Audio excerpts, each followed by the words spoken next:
private screening.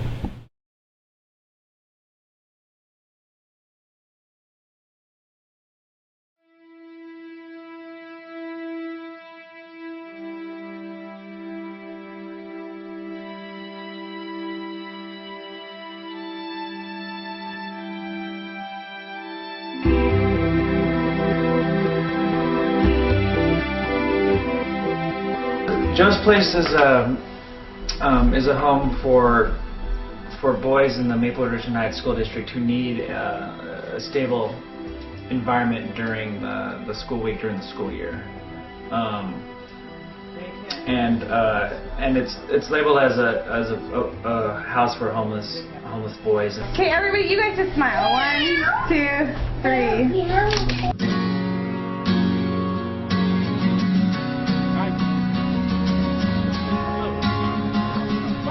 It started for us anyway with a conversation that I had with Dr. Hinkie, Linda Hinkie, the superintendent of the Maplewood. You know, we've got to solve this problem of homelessness here, because I can't focus on students' education when they're not eating, they're not sleeping, where their big concern is, what am I going to do tonight? The day is something new and no one told me why. Why couldn't we have a house where these students could live from Sunday to Friday to at least give them stability through the school year? They actually like a mama and dad for me, because my dad, he ain't never been a dad for me. My daddy always been in Chicago. Bum bum bum bum bum bum bum. You're gonna have a time.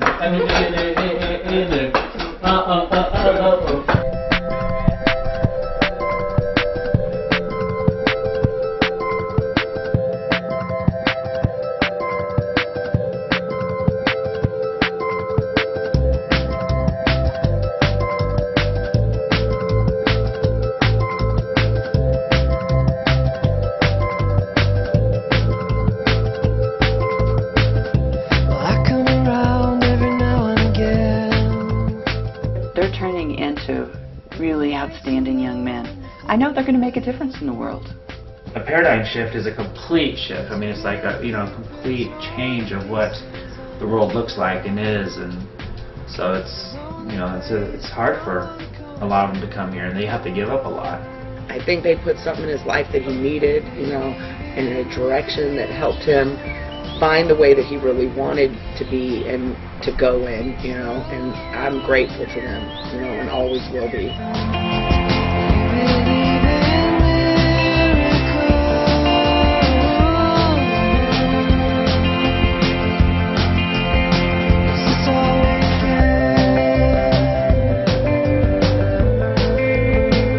It feels like it goes by way too fast.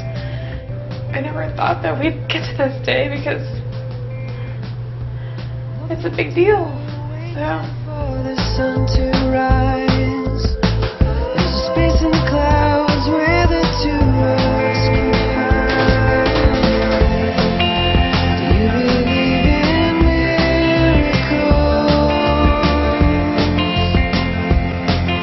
Someone asked, do you believe in miracles?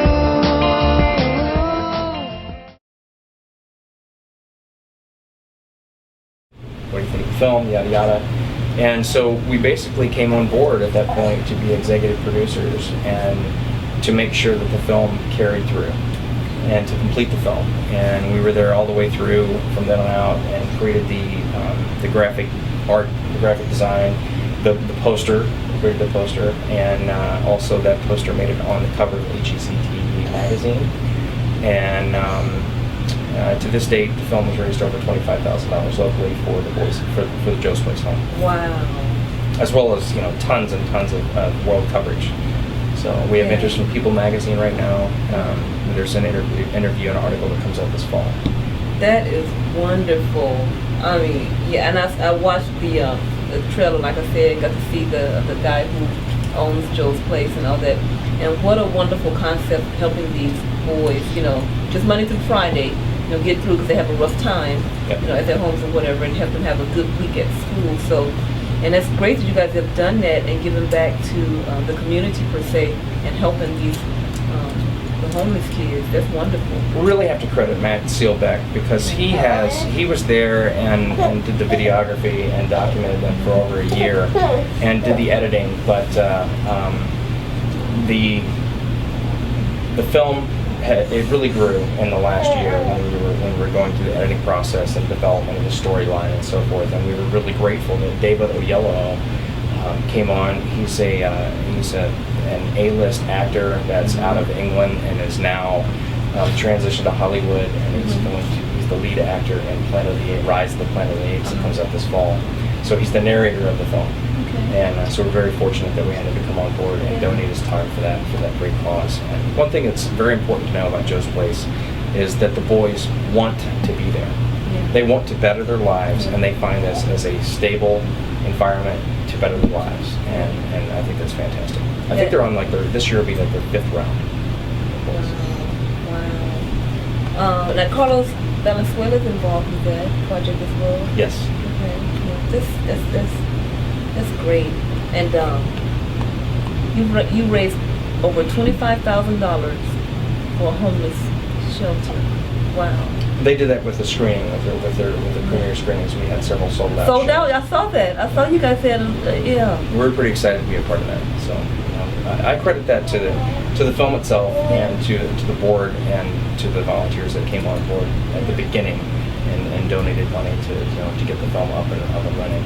But we were sure glad to help Matt complete the film. That's awesome. Well, just for doing that, every project you touch is going to be blessed. It's going to be awesome. It's going to soar. So well, it's about paying it forward. So that's right. Putting some deposits in that bank, man. That's good. That's good. Schooling. Where'd you do film school? Did you do film school? No, I did not do film school.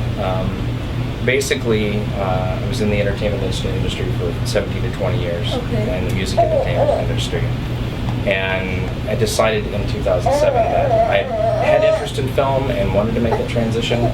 I sound like my little director here is starting to get kind of fuzzy. So, what would you say one of your favorite projects? One of your favorite projects that you've worked on as a filmmaker? Well.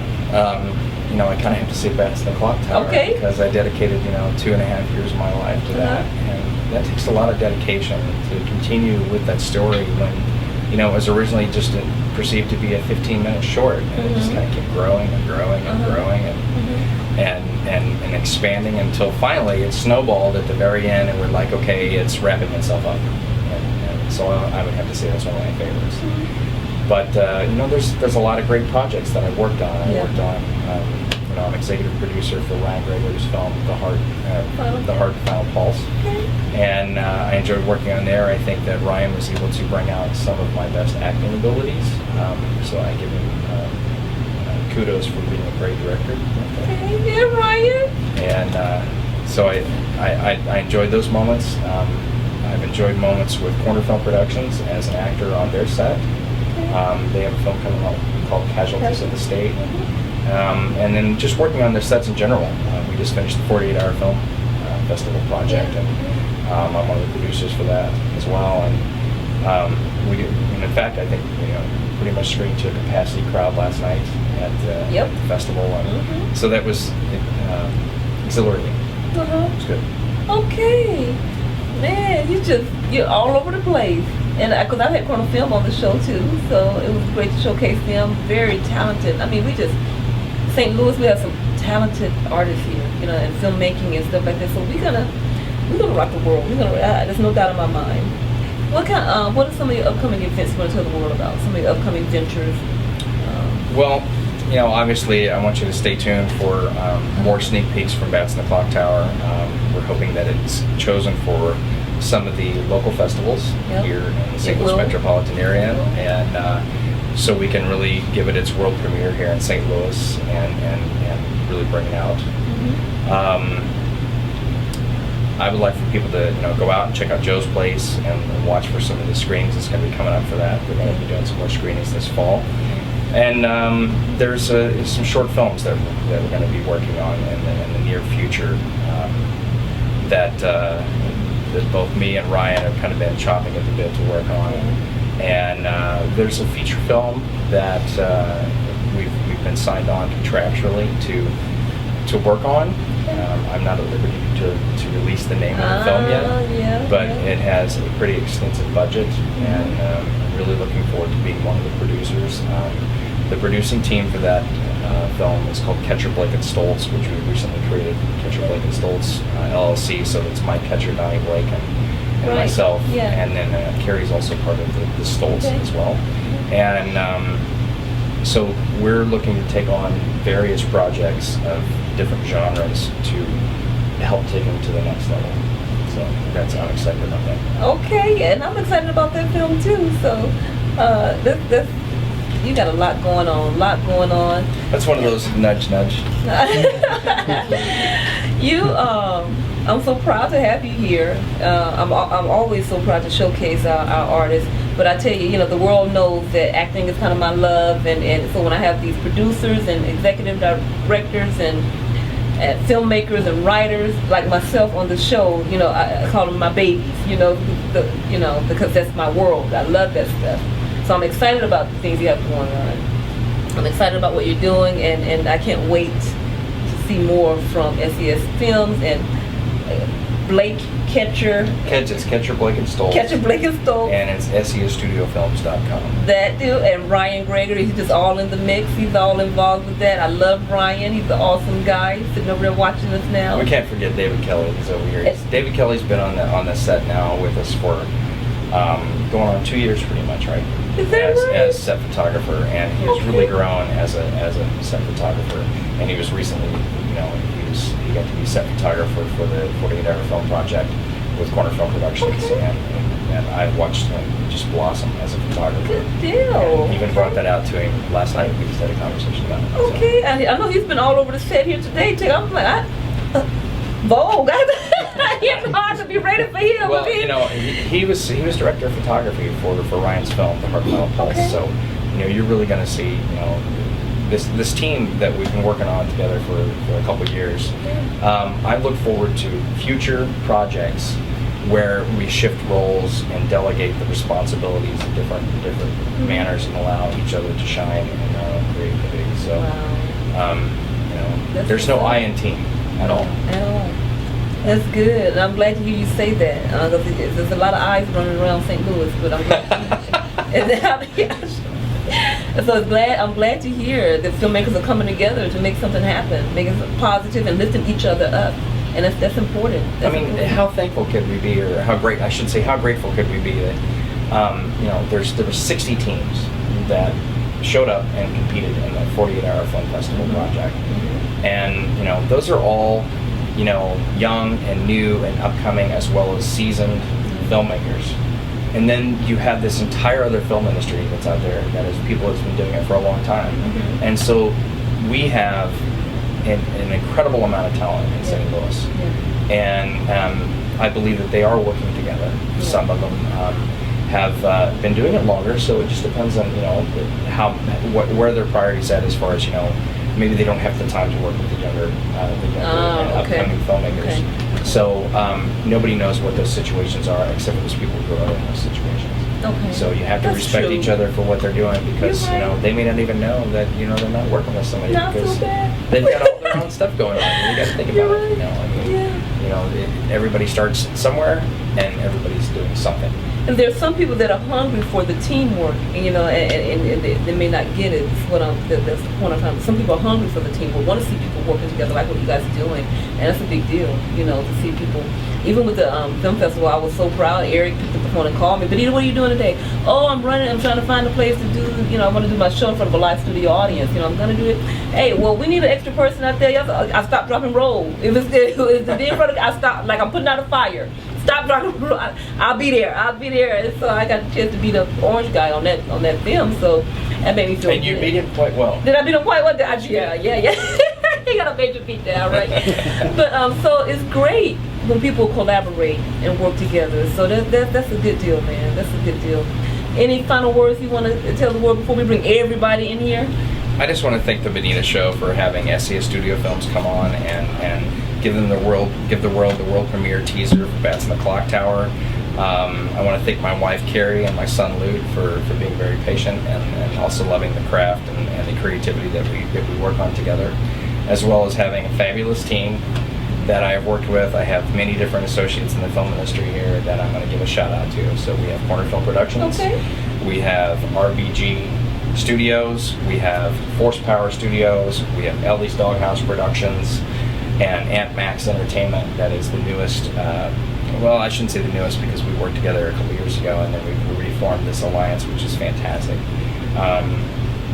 As well as, you know, Rock Your Socks Productions. I've worked with Eric. And so, and then the newly formed Catcher Blake and Stoltz. Wow. So I just want to thank everybody who believes in the vision that I have. Wow, that's good. That's good. You rocking and rolling, man. All right, we're gonna say bye to the world. It's all about Benita. SCS, man. Support the Benita Show. Oh, we need more people like her in St. Louis. Oh, thank you. Thank you.